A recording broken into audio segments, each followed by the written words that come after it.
And we are rolling.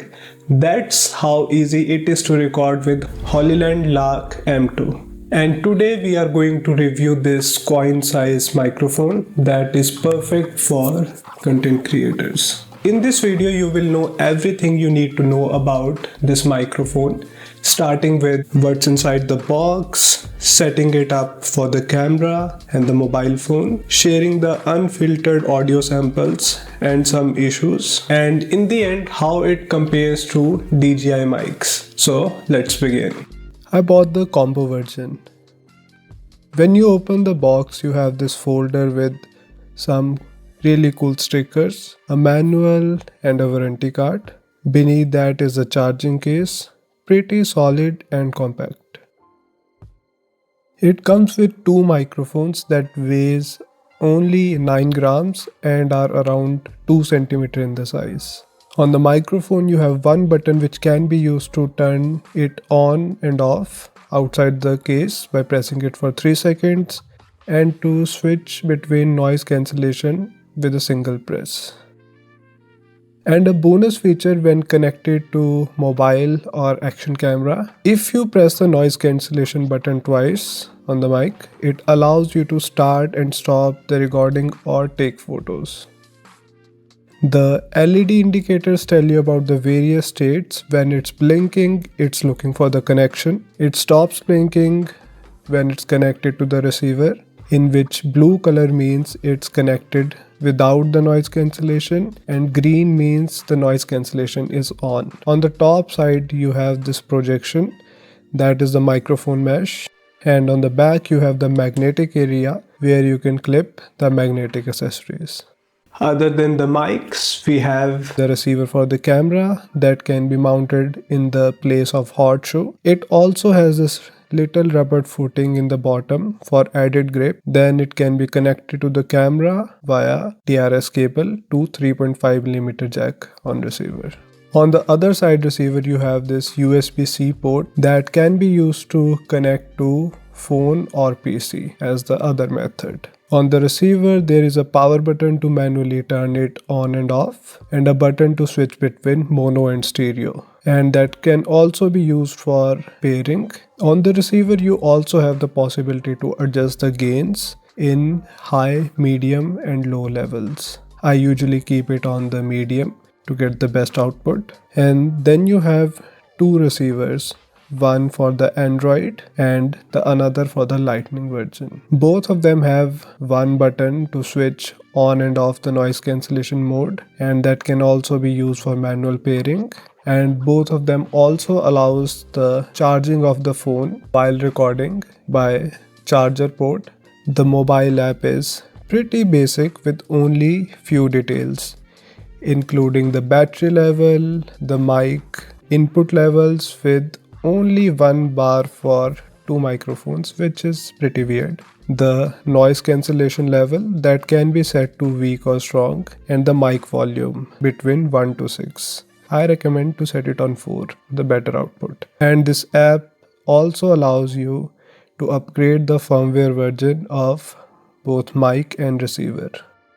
Beneath this you have a soft pouch with Hollyland marking, and inside this pouch you will find two dead cats or windscreen, a USB-A to USB-C cable, TRS to TRS cable, two mounting clips, two neck bands that allows you to mount the mic almost anywhere. Let's talk about the sound. The LARK M2 records in 24-bit sample rate of 40 kHz and the frequency range between 20 to 20 kHz with a 70 decibels signal to noise ratio. It can handle up to 115 decibels of SPL, short for sound pressure level. Means it's the max loudness it can handle without distortion. I am recording this in my apartment with the AC running in the background. It's a very quiet environment, about 25 decibels. This audio you are listening to is straight out of the microphone without any kind of post-production done on it. And we are recording without the noise cancellation on. Can you hear the sound of AC or any background? And now I am turning the noise cancellation on by pressing the noise cancellation button. The LED says we are in noise cancellation. Do you hear the difference? Because the noise cancellation of this microphone is actually really strong. Inside it won't be that much audible, so we are going to also record it in some scenarios that you might be using this microphone in. So let's go. So now we are outdoors and we are in this park close to a very busy road. You can hear the noise of cars passing by. And now we are recording without the noise cancellation on. Can you hear the sound of the cars? And we press this button, the LED is turned green, and now we are recording in noise cancellation on. Do you hear the difference in audio already? I am also going to provide these audio samples in the description of the video, so you can listen to them without any kind of compression and processing done by YouTube. And now we are again recording without the noise cancellation on, but this time I'm in, let's say, a very busy streets without the noise of cars, but let's say more people around.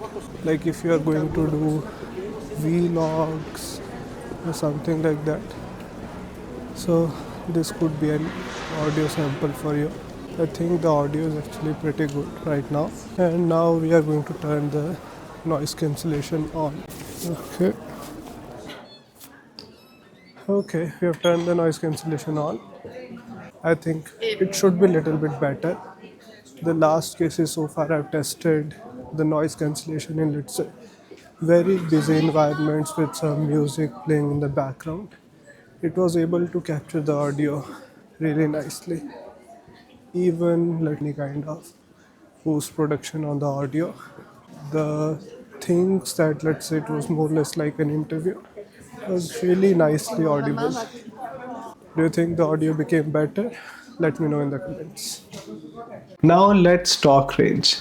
Hollyland claims that this microphone can transmit up to 300 meters in an open space, which sounds really good on the paper, but let's test it out in the field. So it's a bright sunny day outside and it's kind of little windy, and now I'm gonna walk away from the camera.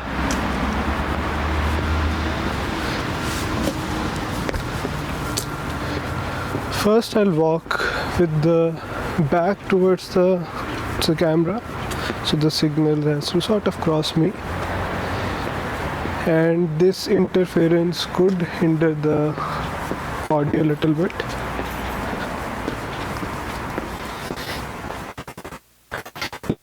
Try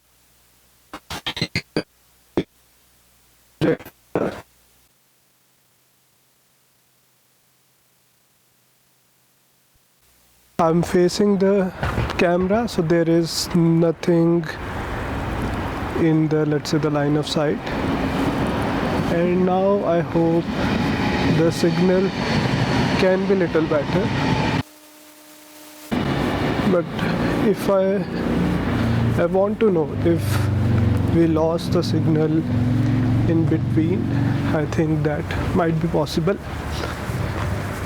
But anyhow, like if I'm going to record myself or I don't know somebody else that I cannot see the signal, I would prefer to carry audio source maybe inside my pocket, so that way I could record it and I could see the signal. So were you guys able to hear me? Let me know in the comments. In terms of battery, mic lasts up to 10 hours, and with the case it adds the total backup of 40 hours. The whole set takes about 1.5 hours to charge it completely. I charged it almost 2 weeks ago and I used it for a couple videos and some voiceovers, but the battery is around 75% and still going great. Now let's talk about some few issues that I have experienced so far. The round shape of the mic can make it easy error with pointing it in the wrong direction. Especially if you are in a hurry, that can drop the gains a little bit. And when you attach this dead cats, it becomes impossible to see where the mic is pointing. Also, you lose access to the LED indicator to know the connection status and the noise cancellation mode on the microphone. Now, I won't compare it to DJI Mic 2 because of its size and the features like 32-bit floating audio and internal storage. That is a completely different league in this video. But if you compare it to the latest DJI Mic Mini, both of them records at 24-bit and are kind of closely matched in terms of the audio. But in terms of the mobile app, Hollyland is missing a ton of features like the safety track, low cut audio, mono and stereo switch on the app. Most important, 2 bars for different mics, audio gains, clipping mode for the high pitch, the button customization, and some DJI specific features. And if you own the latest DJI devices, you can connect it to camera without using a transmitter. Because I use DJI Osmo action cameras, so it would have been a little bit more convenient for me to go for a DJI Mic Mini kit in the same range. But I have bought it, it's not something that I would replace it for. That's it for today. If you have any questions about the Hollyland LARK M2, drop them in the comments. And if this video has helped you to make a decision about this microphone, please don't forget to hit the subscribe button and see you soon.